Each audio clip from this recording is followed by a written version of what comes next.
बिस्मिल्लाहिर्रहमानिर्रहीम। कहते हैं कि काबतुल्लाह जाते हुए इंसान जो उमंग भी, जो दुआ भी दिल में लेकर जाता है, अल्लाह रब्बुल इज़्ज़त उसे ज़रूर पूरा करते हैं। उलमाए किराम फरमाते हैं कि काबतुल्लाह पर पड़ने वाली पहली नज़र में जो इंसान के दिल में ख्वाहिश होती है, जो भी दुआ की जाती है वो भी कबूल हो जाती है। ऐसी ही एक दुआ इन बेटियों ने भी की थी। अल्लाह रब्बुल इज़्ज़त ने इन्हें काबतुल्लाह के दरवाज़े पर ला खड़ा किया है। यहाँ तक कि अरबी भी इन्हें प्रोटोकॉल दे रहे हैं। ऐसे बेशुमार वाक़यात और मुशाहिदात आपने भी देखे और सुने होंगे। आप इस सफ़र पर जाने वाले किसी भी हाजी साहब से पूछ लीजिए, वो भी आपको ऐसा कोई ना कोई वाक़या ज़रूर बताएगा कि उनकी ख्वाहिश और दुआ उनके दिल में थी, लेकिन वहाँ पहुँचने के बाद अल्लाह रब्बुल इज़्ज़त ने उनकी इस ख्वाहिश को कैसे पूरा कर दिया।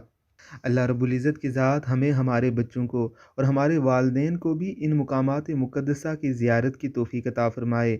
आमीन, अल्लाहुम्मा आमीन।